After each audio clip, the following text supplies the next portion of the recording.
Durazno, las características, una persona joven de menos de 30 años, acusado, condenado a 7 años de prisión por abuso sexual, estamos hablando de menores, muy menores, 3 años la víctima principal, y producción de material pornográfico. Y bueno, todo esto ha generado, obviamente, y sigue generando una catarata de muchos mensajes por la indignación que estos casos generan y todo el destrozo de varias familias vinculadas a esto. Pero tenemos que tratar de abstraernos de este tema, de este caso en concreto, y de la persona y de los involucrados, y tratar de entender socialmente la complejidad de esta situación, de por qué se puede generar, por qué se puede dar y cómo manejarlo, y tratar de comprender un poco más para el común de la sociedad. Por eso es importante siempre recurrir a aquellas personas que tienen, obviamente, la capacitación para esto, la expertise en cuanto a estos temas, y tratar de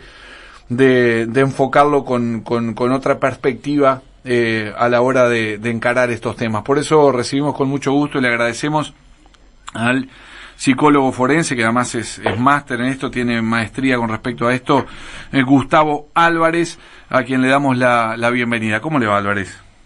Buenos días, ¿cómo le va? Un saludo para usted y para la audiencia. Bueno, muchas gracias. Obviamente, al no conocer este caso, no nos vamos a remitir a este caso puntual para opinar sobre él, pero cuando hablamos de este tipo de conductas en una persona joven, capaz de este tipo de hechos, sucesos, y además con toda esta situación de producción de pornografía y tráfico de este tipo de materiales, que ha generado mucha sorpresa. ¿Qué es lo que puede causar? ¿Ante qué tipo de personas estamos en estos casos? Mire, si usted me permite primero hacer una distinción entre dos conceptos que cotidianamente, y está bien por no estar en el tema, se superponen y no son estrictamente superpuestos uno con el otro: el de pedofilia y el de pederastía. Uh-huh. La pedofilia es un trastorno psiquiátrico, ¿bien? Es una enfermedad mental, lo cual no inhabilita el reproche penal. Cuidado, no estoy diciendo esto. No es que sea inimputable. No, exactamente, no es que sea inimputable, porque tienen conciencia y voluntad, tienen una clara ubicación en el aquí y en el ahora. Pero es un trastorno psiquiátrico que muchas veces no pasa al acto, sino que hay una tendencia, una erotización de menores, de niños, en casos de 0 a 6 años es infantofilia, después en adolescentes recibe otro nombre, pero no importa esto. Eso es pedofilia. Cuando pasan al acto ya pasa a ser una categoría jurídica, uh-huh. Que ese es el pederasta, es el que comete el delito. El otro tiene la tendencia, obviamente que es un factor de riesgo para pasar al acto, sin lugar a duda, pero tiene la tendencia a. El otro, cuando pasa al acto, ya es pederasta, que ya es una infracción penal, que recibe una categorización y un reproche penal con pena de penitenciaría o prisión. O sea, esa es la primera distinción. ¿Por qué digo esto? Porque hay una mezcla en estos conceptos, y muchas veces es bueno poder clarificarlo. En cuanto al perfil del abusador sexual de menores, y entiéndase por abuso sexual, me parece importante también señalar esto, porque hay algunos mitos todavía vigentes en donde el abuso es exclusivamente, o se circunscribe, debí decir, exclusivamente a la penetración y contacto genital. No es así. El abuso sexual infantil es cuando un adulto que está ubicado con conciencia y voluntad utiliza de manera directa o indirecta a un menor con fines sexuales, eróticos o sensuales. Vale decir, ve pornografía infantil, trafica pornografía infantil, genera pornografía infantil, comete un acto violatorio, introducción de alguna parte del cuerpo dentro del menor, pero también lo que nosotros llamamos el froterismo, o la masturbación frente a un menor. O sea, es bueno señalar esto porque hay muchas víctimas o familiares de víctimas que no se perciben víctimas. Bueno, no lo penetró o no hizo esto o no hizo aquello, por lo cual no es abuso. Sí, ningún menor tiene capacidad para consentir un acto sexual, claro. No tiene capacidad ni jurídica ni madurativa, o sea, no son consentimientos válidos en los menores consentir actos sexuales. Entonces, eso me parece importante también de señalar. Lo que decía anteriormente, no hay un perfil homogéneo del abusador sexual.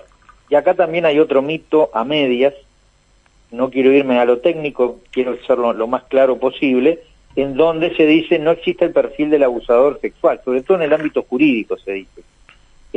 Lo cual es cierto, a medias, porque tampoco existe el perfil del homicida, ni del femicida, ni del rapiñero, ni el de que comete un hurto. La psicología forense no es una ciencia exacta, no hay perfiles acabados de ninguna figura tipificada jurídicamente. No, sin perjuicio de lo que acabo de señalar, sí existen una gran cantidad de factores de riesgo estadísticos que dan un aumento de la posibilidad de que alguien con determinada característica de factores psicosociales, medioambientales, pueda emitir conductas. Eso sí, aclaro para que quede, tal vez, y perdonen la redundancia, más claro aún. No hay un perfil acabado del abusador ni de ningún tipo de delincuente, es cierto. Hay factores de riesgo que hacen al aumento de probabilidad de conducta, sí es cierto. ¿Cuáles pueden ser, o de repente, los factores más comunes que impliquen riesgo para que se puedan concretizar este tipo de perfiles? Bueno, lo que se ha visto estadísticamente, epidemiológicos, lamentablemente, ¿no? Álvarez, usted sabe que se nos corta en este momento de a ratos. No sé si cambió la ubicación, si podemos mejorar la ubicación. No, a ver ahí. En el mismo lugar. Ahí lo escuchamos, a ver. Bien. No, lo que le decía, que los datos epidemiológicos de investigaciones y metainvestigaciones, que lamentablemente en Uruguay no se han realizado, bueno, el Uruguay no es muy afecto a hacer investigaciones académicas, ¿no? Claro. Pero no se han realizado, indica que hay factores desde factores macro, sociales, en donde la utilización o la decodificación del menor con fines sensuales es normalizado. Y acá quiero hacer una puntualización o abrir un paréntesis. Muchas veces nos escandalizamos, legítimamente, sin lugar a duda, con hechos aberrantes, sin lugar a duda también esto, lo especifico, pero no percibimos o normalizamos cómo se utiliza y lo que ven los menores en el correr. En el correr, perdón, que no se le escuchó. ¿Qué es lo que ven los menores? ¿Cuánta de degradación, de violencia en un medio de comunicación al cabo de un día? Claro. Y hay que señalar, todos los que vieron o que están expuestos a este estímulo serían abusadores sexuales. No, porque hay cuestiones individuales, biológicas, de enseñanza, de modelamiento de conductas, que no nos dan la misma vulnerabilidad a unos que a otros. Porque eso es un factor de riesgo, es un factor de riesgo. Ahí sí. Entra uno de las responsabilidades que no es solamente inherente a estos temas, ¿no? Del contralor por parte de los adultos, de los responsables, con respecto a los niños en el consumo de redes sociales, medios de comunicación y demás, ¿no? Sin lugar a dudas. Ahí entramos, que no lo voy a profundizar, tal vez para en otra oportunidad poder desarrollarlo. Ahí tenemos la figura del groomer. El groomer es aquel abusador sexual infantil que es un abusador que utiliza los medios electrónicos para acceder a la víctima. Claro. Pero bueno, es todo un tema aparte, porque en la medida que han ido avanzando los medios electrónicos, también se ha ido sofisticando la capacidad de llegada y la versatilidad que tiene este tipo de delincuentes, ¿no?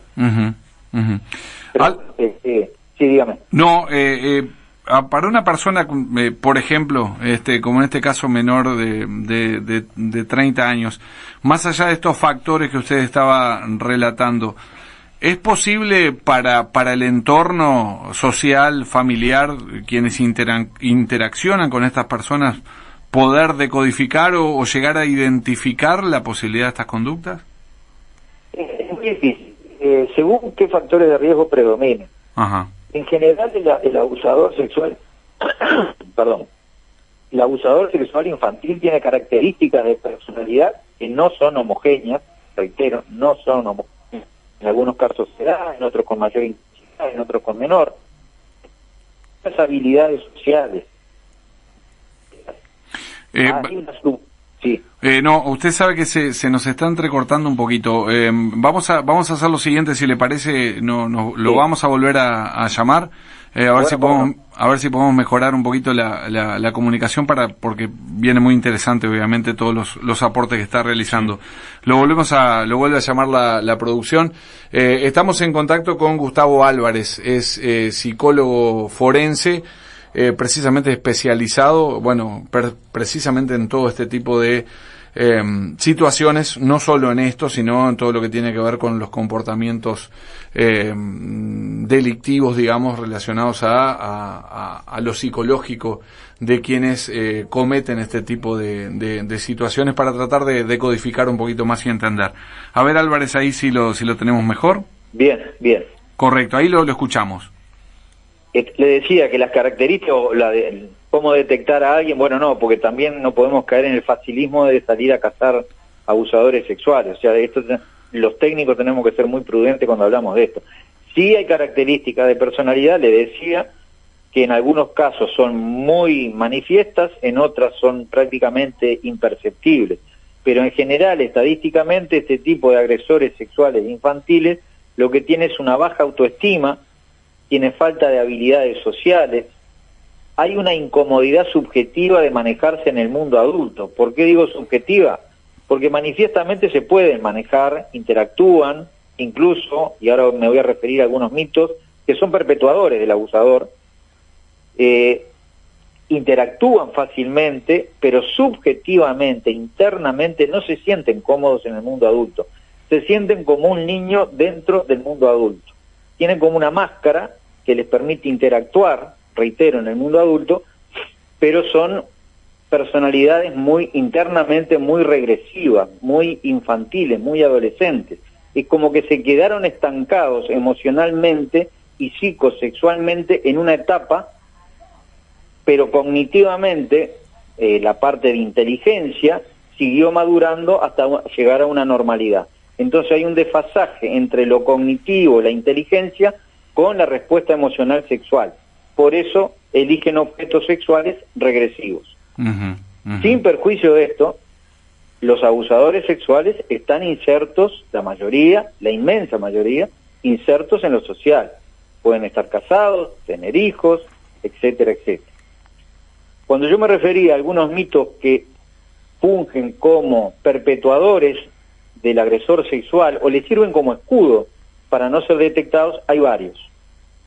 Uno de ellos es la personificación del abusador, aquella idea que teníamos de un señor de avanzada edad que estaba a la salida de un colegio hasta con determinados rasgos fisonómicos, que miraba lascivamente, nada más lejos de la realidad estadística.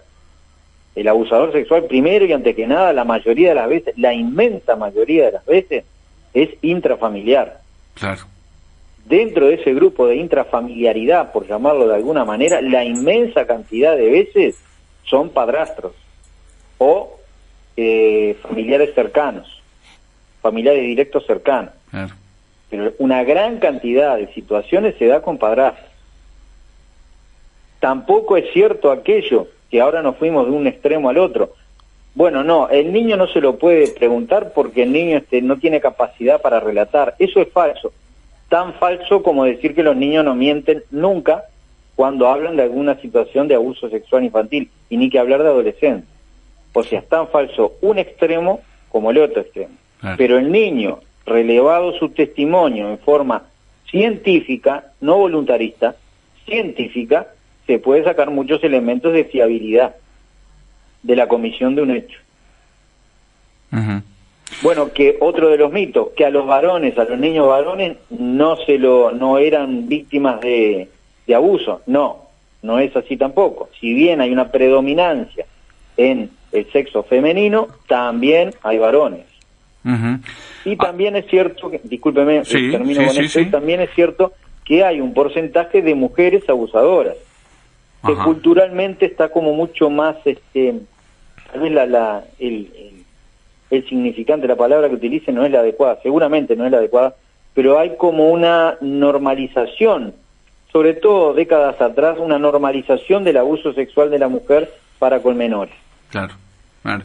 Hay una relación importante cuando hay antecedentes vividos por el perpetrador de situaciones similares, ¿no?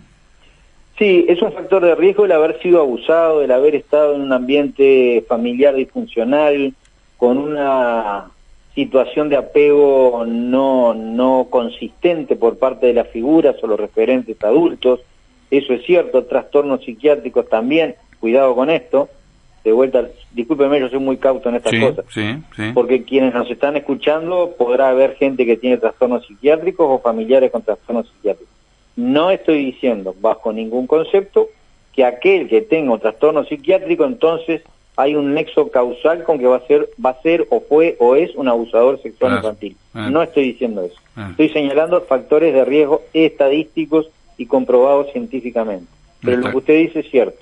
El haber sido abusado, tener padres que hayan sido abusadores, también son factores de riesgo estadístico para después convertirse en abusadores esas personas. Álvarez, obviamente casos como estos generan una reacción social importante de indignación, un reproche social muy importante, de llevar a comentarios extremos acerca de qué hacer con este tipo de personas. Y inmediatamente obviamente se pone en el foco de los cuestionamientos a la justicia o al sistema o al código penal, porque en este caso, por ejemplo, fue condenada esta persona a 7 años de prisión, siendo una persona joven, y obviamente esto ha sido un tema de señalamiento social muy, muy importante. La pregunta que cabe ¿es vinculante de alguna manera la cantidad de años que pueda estar una persona con este perfil en prisión? La otra pregunta que le hago, y quizás más compleja, más amplia, ¿se puede pensar en una recuperación de una persona de estas características? Mire, empiezo por la primera. Sí. Lamentablemente el sistema penitenciario, como lo tenemos, no solo acá, en toda Latinoamérica, me animo a decir que acá no es el peor lugar de Latinoamérica, y conozco bastantes cárceles latinoamericanas, pero eso no es consuelo para nada. Con el sistema penitenciario, salvo excepciones que tenemos en el Uruguay, yo le diría que cualquier ser humano, cuanto más tiempo pase dentro de una unidad penitenciaria, peor es. Porque no voy a entrar en el tema penitenciario, que la mayoría lo conoce, aunque sea superficialmente. Claro.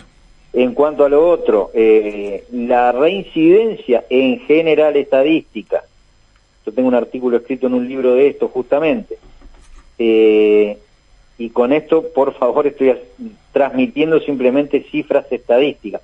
La reincidencia del abusador sexual infantil no es alta, aunque a ustedes les parezca mentira, no es alta, excepto en aquel núcleo duro de abusadores sexuales que tienen características psicopáticas.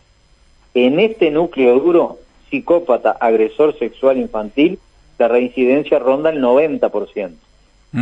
En el resto de la población de abusadores sexuales no psicópatas, anda alrededor promedio de entre 18 y 20%. De todas maneras, hay programas para minimizar el riesgo de reincidencia. Sí, hay. Sobre todo basados en una de las escuelas psicológicas, la cognitivo-conductual, porque ¿qué es lo que ocurre? El agresor sexual infantil tiene una distorsión cognitiva. Él no entiende o no llega a captar, no por falta de conciencia y voluntad, no tiene nada que ver con lo jurídico esto, pero no llega o tiene una distorsión cognitiva que minimiza la situación de abuso, que inclusive proyecta la culpa en el menor. Bueno, pero yo tuve un evaluado intracarcelario que decía, no, pero la que me provocó fue ella. Claro, claro. Fui a la carpeta y tenía 5 años la niña. Claro. Entonces hay distorsiones cognitivas y justamente estos programas lo que hacen es trabajar fuertemente en la distorsión cognitiva, para que el individuo pueda, dentro de sus paquetes de pensamiento, de fantasía y de imaginación, cambiar y poder empezar a situarse en el lugar de adulto, lo que señalaba anteriormente. No de niño a niño en una situación de horizontalidad, sino de adulto a niño. Claro. Obviamente hay tipo de sanciones con respecto, por eso estaba toda la polémica de aquella lista de abusadores, que estuvieran, aquel registro de abusadores, que sí, tendía a evitar que este tipo de personas, al reinsertarse socialmente, estuvieran en contacto, por ejemplo, en centros educativos o en algún otro tipo de instituciones con niños. Esto es así, es recomendable que se evite este contacto, ¿verdad? Mire, de vuelta a lo mismo. En general, primero, vamos a empezar por lo más, deductivamente por lo más grande. Sí, no lo veo de mala forma. Acá hay varias variables, valga la redundancia, a tener en cuenta. Primero, que todos aquellos que están condenados con sentencia firme por abuso sexual infantil realmente lo hayan cometido, que es un elemento no menor. Porque cuando usted señalaba el reproche social, y sí, por supuesto, cualquiera de nosotros como ser humano ante un hecho aberrante como este va a tener una respuesta emocional, pero cuando uno trabaja como técnico, ya sea como psicólogo forense, como fiscal, como juez, como abogado defensor, tenemos que apartarnos de la cotidianeidad y de las emociones cotidianas que cualquiera de nosotros tiene, y tenemos que actuar técnicamente. Entonces, el Registro Nacional de Violadores y Abusadores yo creo que conceptualmente está bien, pero hay variables a tener en cuenta. Una es esta, que le acabo de mencionar. Claramente. Hay formas, esto es una pregunta bastante más amplia.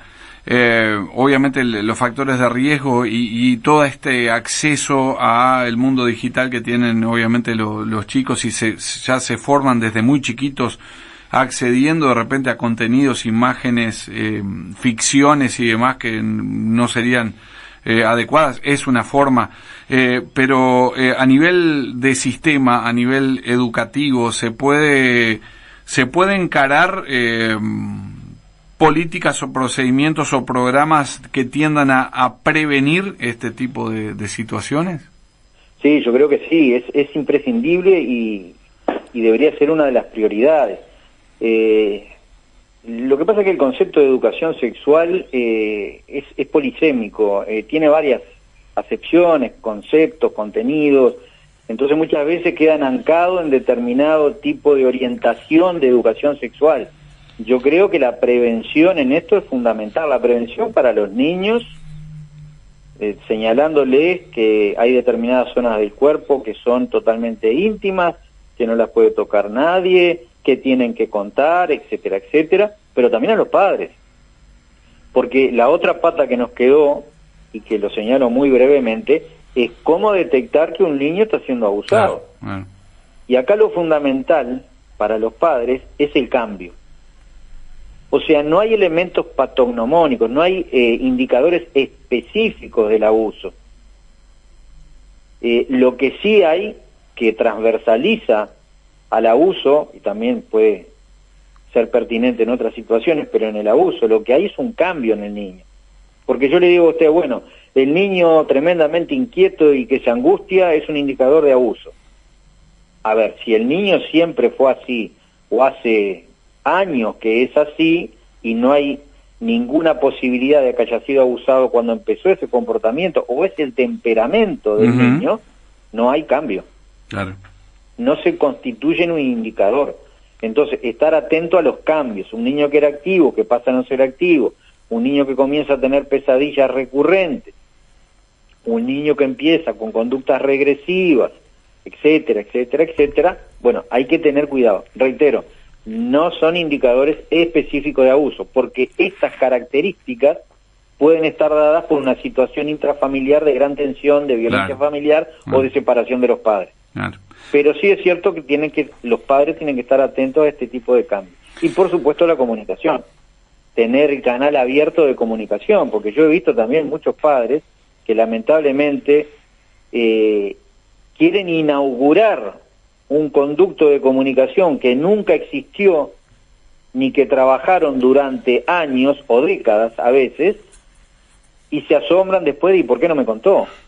¿Y cómo no me di cuenta? Y esto no es culpabilizar a los padres, es que el canal de comunicación con los niños, los padres y los preadolescentes con los padres y madres, que es una situación, una etapa vital bastante conflictiva, tiene que estar abierto, pero tiene que estar abierto de antes, no inaugurarlos en la situación donde yo creo que tiene un problema.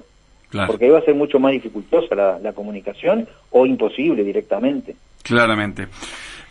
Vamos a aprovechar además para, obviamente Gustavo Álvarez es fuente de consulta siempre técnicamente hablando, incluso ha estado aquí en Durazno en ámbitos de capacitación en el marco de la propia Jefatura de Policía de Durazno. Hace poco tiempo estuvo desarrollando talleres acá para el personal de la Jefatura de Policía de Durazno, pero también es autor de diversos materiales de consulta, y puntualmente queremos hacer mención a un nuevo libro que de la autoría de Gustavo Álvarez, que se llama La relación entre la psicología jurídica y forense con el derecho, con temas de desarrollo muy importantes, ¿no?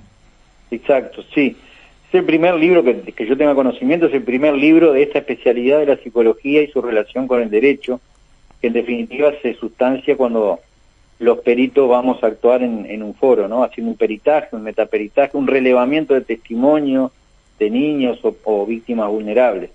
Y bueno, abarca varios temas, ¿no? De cómo se hace, sobre todo está dirigido, no exclusivamente, pero a abogados, claro, u operadores jurídicos en general, y psicólogos que se interesen por el área esta, ¿no? Absolutamente, simplemente a modo de descripción en cuanto al contenido, la psicología y el derecho, psicología forense y psicología clínica, sus diferencias, la psicología para abogados, temas de psicología para operadores de la justicia, evaluación psicológica forense, un